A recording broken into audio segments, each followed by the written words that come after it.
Good morning children. Today our topic is the era of Harsha. आज हम read out करेंगे हर्षवर्धन के बारे में कि वर्धन डेंसिटी में कौन कौन से किंग्स हुए हैं, किसने इसको एस्टैब्लिश किया है, उनका टाइम पीरियड कितना है, उनकी एडमिनिस्ट्रेशन पावर कैसी थी। हमने लास्ट चैप्टर में पढ़ा था गुप्ता एम्पायर का जब फॉल डाउन होता है तो उसके बाद जो हर्षा एम्पायर है या वर्धन डेंसिटी है वो डेवलप होती है। Okay, let's start. After the fall of Gupta dynasty, जब गुप्ता डेंसिटी का एंड हो जाता है, the country was disintegrated and many new kingdoms arose India. तो उस टाइम छोटी जब गुप्ता एम्पायर का एंड हुआ तो क्या हुआ, वो जो इंडिया है वो छोटे छोटे पार्ट्स में डिवाइड हो गया और वहाँ पर एक छोटी छोटी किंगडम्स डेवलप हो गई हैं इंडिया में। During this time the Vardhan density started increase their power under their first rural. ऐसे में वर्धन डेंसिटी डेवलप होती है, इंक्रीज़ करती है अपनी पावर को, और उनका फर्स्ट जो किंग है वो है Prabhakar Vardhan, who ruled from 580 to 605 century. जो प्रभाकर वर्धन है वो फर्स्ट किंग हुए हैं, मतलब उन्होंने वर्धन एम्पायर को एस्टैब्लिश किया है और उनका टाइम पीरियड है 580 century to 605 century. He conquered many places and establish a large kingdom. उन्होंने क्या किया, उन्होंने छोटे छोटे प्लेसेस थे उनको विजय प्राप्त की और एक लार्ज किंगडम का उन्होंने एस्टैब्लिश किए है। He was succeeded by his son Rajyavardhan. जो प्रभाकर वर्धन है उनके बाद जो उनका उत्तराधिकारी है वो बनता है राज्यवर्धन, उनका बेटा, और उसका टाइम पीरियड है 605 to 606 century. Throne of Thaneshwar का वो किंग बनता है। Shashank the ruler of Bengal got him killed. लेकिन जो शशांक हैं वो कहाँ का किंग है, बंगाल का किंग है, वो उसको किल्ड कर देता है, मार देता है, किसको, राज्यवर्धन को।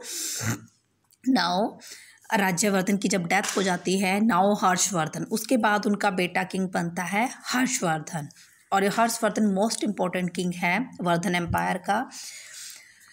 Harshvardhan conquered the king of Shivanshika, now Thaneshwar Haryana. वो कहाँ का किंग बनता है, स्थानेश्वरा मतलब थानेश्वर, और थानेश्वर क्या है, जो एट प्रेजेंट कुरुक्षेत्र है उसको हम थानेश्वर बोलते हैं, वो थानेश्वर बोला जाता था उस टाइम। इन 606 सेंचुरी, वो 606 में वो किंग बनता है। He was only 16 years old. वो उस टाइम कितने एज का था, उसके 16 ईयर्स का वो था। He known about this period mainly for sources. और जो इस टाइम पीरियड की जो हमें इंफॉर्मेशन है उसके 4 सोर्सेज हैं। फर्स्ट है कंटेम्प्रेरी इंस्क्रिप्शंस, जो उस टाइम की जो शिलालेख हैं, कोयंस हैं, सम रॉक एडिक्ट्स हैं, जो रॉक पत्थर को कट करके जो एडिक्ट्स बनाए गए हैं उनसे इंफॉर्मेशन मिलती है। सेकंड है traveller account of Hyun Tsang. उस टाइम चाइनीज़ एक ट्रैवलर आया था ह्यून त्सांग, उसने जो रिटन किया था उससे भी पता चलता है इसके बारे में। थर्ड है हर्षचरित्रा रिटन बाय बाणभट्टा। अब बाणभट्ट कौन थे, बाणभट्ट जो है हर्षचरित्र के एक हर्षचरित्र लिखी थी उसने, मतलब वो हर्षवर्धन के पोएट थे, वहाँ पे उनके दरबार में वो एक पोएट थे, कौन, बाणभट्ट, और उन्होंने लिखी थी Harshacharitra. Priyadarshika Nagananda and the Ratnavali written by the Harsha himself. ये हर्षवर्धन ने खुद लिखी थी 3 बुक्स, प्रियदर्शिका, नागानंद और रत्नावली। इन 4 जो ये है, जैसे इंस्क्रिप्शंस हैं, कॉइन्स हैं, रॉक एडिक्ट्स हैं, ह्यून सांग की जो ट्रैवलर अकाउंट है, और जो हर्षचरित्रा है, प्रियदर्शिका है, नागानंद है, इनसे हमें हर्ष के बारे में इंफॉर्मेशन मिलती है। अब हम पढ़ेंगे, हम थोड़ा देख लेते हैं फ्लो चार्ट के थ्रू। ये वर्धन डेंसिटी है, वर्धमान डेंसिटी है, और इसमें फर्स्ट किंग हुए हैं प्रभाकर वर्धन, जिन्होंने इस डेंसिटी को डेवलप किया है। उनका टाइम पीरियड है 580 to 605 सेंचुरी। उसके बाद उनका बेटा राज्यवर्धन किंग बनता है, जो सिर्फ 1 ईयर ही किंग रहता है। उसके बाद उनका बेटा बनता है हर्षवर्धन किंग, जो 606 to 647 तक किंग रहता है। अब हम रीड आउट करेंगे हर्ष के बारे में, उसका टाइम, उसने क्या क्या काम किए हैं, उसका टाइम पीरियड क्या था। Harshvardhan ruled from 606 to 647 century. जो हर्षवर्धन है उसने 606 से 647 सेंचुरी तक अपना वो किंग रहा है। हिज एम्पायर इंक्लूडेड प्रेजेंट जो उसका अंपायर था उसमें एट प्रेजेंट के पंजाब, हरियाणा, राजस्थान, उत्तर प्रदेश, उड़ीसा और बिहार के जो प्लेसेस हैं ये इनके अंपायर के अंडर आते थे। अब इनकी एडमिनिस्ट्रेशन पावर कैसी थी? The king was all powerful. जो किंग था वो सबसे पावरफुल था। He was the head of judiciary and civil administration. जो जुडिशरी होती है, न्यायपालिका है, उसका वो हेड होता था। एडमिनिस्ट्रेशन पावर वो देखता था। He was also a commander in chief his army. और जो उसकी आर्मी होती थी उसका कमांडर इन चीफ वो होता था। His administration was quite similar to that of Gupta empires. अब आप देख रहे होंगे कि इनका जो एडमिनिस्ट्रेशन सिस्टम है वो ऑलमोस्ट गुप्ता अम्पायर से मैच होता है। He had a councils of ministry assist and advise him. और उसकी जो काउंसिल्स होती थी, काउंसिल्स ऑफ मिनिस्ट्री के थे जो मेंबर होते थे वो किंग को एडवाइस देते थे। His ministry was known as a sachivs and amatyas. और जो मिनिस्टर्स होते थे उनको क्या बोला जाता था? सचिव्स और अमात्याज। किसको बोला जाता था? सचिव और अमात्याज। जो मिनिस्टर्स होते थे उनके नाम के उनको नाम दिया गया था ये सचिव और अमात्याज। The provinces was also known as bhuktis और देश। और जो प्रोविनेंस थे, जो प्रांत थे, उनको भुक्टिज और देश का नाम दिया गया था जैसे गुप्ता अम्पायर में था। दीज वर डिवाइडेड इनटू वेश्याज और प्रदेश। आगे इनको डिवाइड किया गया था वेश्याज और प्रदेश में। There were village panchayat which was head by gramik. और क्या थी? गांव में, विलेज में क्या होती थी? विलेज पंचायत होती थी जिसको ग्रामिक बोला जाता था, जिसके हेड को ग्रामिक बोलते थे। He looked after the need of the villagers. और वो जो विलेजर्स होते थे उनके नीड्स की वो ध्यान रखता था। There were other officials also help to the gramik. और जो और ऑफिशियल्स होते थे वो भी ग्रामिक की हेल्प करते थे वर्क को करने में। हर्ष वॉज द बेनिवलेंट रूरल। जो हर्ष था वो एक परोपकारी रूरल था। ही बिल्ड टेम्पल्स। उसने टेम्पल्स बनवाए, चैत्यास बनवाए, विहार्स बनवाए, धर्मशालास बनवाए, स्कूल्स बनवाए, एट्सेट्रा। टेम्पल्स उसने हिंदुओं के लिए बनाए हैं, लेकिन जो विहार्स हैं या चैत्यास हैं वो बौद्ध धर्म को डिफाइन करते हैं कि बौद्ध धर्म में होते हैं चैत्यास और विहार्स। Nalanda university was granted the income receives from 200 villages for its development and maintenance.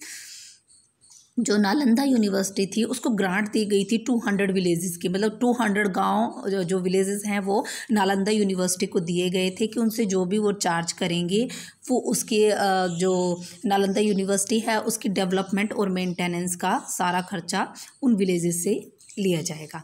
अब है रिलीजन। वहाँ का जब हर्ष है, हर्ष के टाइम का धर्म कैसा था लोगों का? In the beginning Harsh was devote of Shiva. सबसे पहले जो हर्ष था वो शिवा की पूजा करता था। Worshipped Shiva and Surya. वो शिवा और सूर्य की पूजा करता था। Some coins have been founded in Farrukhabad bearing images of Parvati and Surya. उस टाइम की जो कुछ कॉइन्स हैं जो मिली हैं उसमें शिवा और सूर्य की जो इमेजेस बनी हुई हैं वो मिली हैं फरुखाबाद। फरुखाबाद कहाँ पर है? उत्तर प्रदेश में। उसमें वहाँ पर ये इमेजेस मिली हैं। But after coming the contact with हिन तुसांग। आपको पता है हिन तुसांग कौन है? ये चाइनीज़ ट्रैवलर था जो हर्ष के टाइम में इंडिया में आता है और उसका पोएट बन जाता है वहाँ का। The great impact of Buddhism. उसका बहुत इफेक्ट पड़ा हर्षवर्धन पर और उन्होंने वो बौद्ध धर्म का अनुयायी था। कौन? हिन तुसांग। तो उसके बाद जो हर्ष है वो भी बौद्ध धर्म की तरफ वो खींचने लग जाता है धीरे धीरे। He was very tolerance and respectful towards all the religions. वो सभी धर्मों को बहुत रिस्पेक्ट देता था। वैष्णिज्म एंड शिविज्म। उस टाइम वैष्णो धर्म और शिविज्म were the most popular sects of the Hindus during this period. Harshvardhan के टाइम में वैष्णिज्म एंड शिविज्म सबसे पावरफुल संप्रदाय थे जो हिंदू लोग में होते थे। Harsha used a organize and a conference at Prayag Allahabad the Sangam of Ganga Yamuna and Shravasti every 5 years। हर 5 साल के बाद जो हर्ष थे वो क्या करते थे, कॉन्फ्रेंस का ऑर्गेनाइज करते थे, जो कहाँ कहाँ पर होती थी, प्रयाग में होती थी, इलाहाबाद में संगम ऑफ गंगा, जहाँ पर संगम होता है गंगा का, यमुना और श्रावस्ती, इन प्लेसेस में से किसी भी एक प्लेस पर वो 5 ईयर्स के बाद ये ऑर्गेनाइजेशन होती थी, कॉन्फ्रेंस होती थी। At this occasion he used give alarm about the 5 lakhs needy poor people of all religions. और जब ये 5 साल के बाद ये काउंसिल होती थी, कॉन्फ्रेंस होती थी, तो वहाँ पर वो बहुत सारे दान देता था। वो क्या करता था, 5 lakhs जो नीडी हैं, ज़रूरतमंद हैं, उनको वो हेल्प करता था उनकी, चाहे वो किसी भी धर्म से रिलेट करते हों। नेक्स्ट है सोशल कंडीशन। सोशल कंडीशन कैसी थी? The society was mainly divided into 4 वर्नास। जो सोसाइटी थी वो 4 वर्नास में डिवाइड थी, ब्राह्मण्स, कश्यप्स, वैश्यास और शूद्रास। ये 4 हैं, ये ऑलमोस्ट ये चलते हैं स्टार्टिंग से एंड तक, ये 4 में ही डिवाइड रहती है। ब्राह्मण्स फर्स्ट होते हैं, ब्राह्मण, क्षत्रिय, वैश्यास, शूद्रास। जो ब्राह्मण्स हैं वो सबसे हाईली रिस्पेक्टफुल पीपल होते हैं सोसाइटी के, वो एक प्रीशियस लाइफ लेड करते हैं। उसके बाद आते हैं क्षत्रियाज। क्षत्रियाज आपको पता है वो फाइट करते हैं।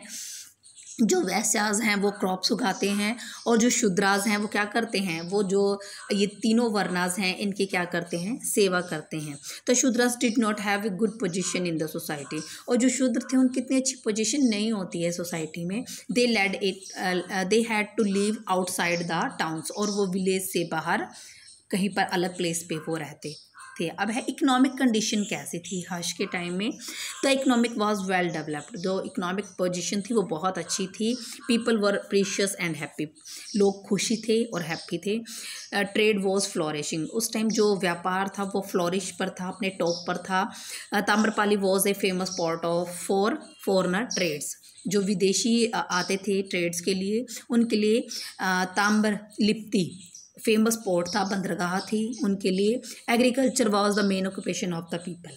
और जो एग्रीकल्चर है वो मेन सोर्स था इनकम का या काम करने का लोगों के।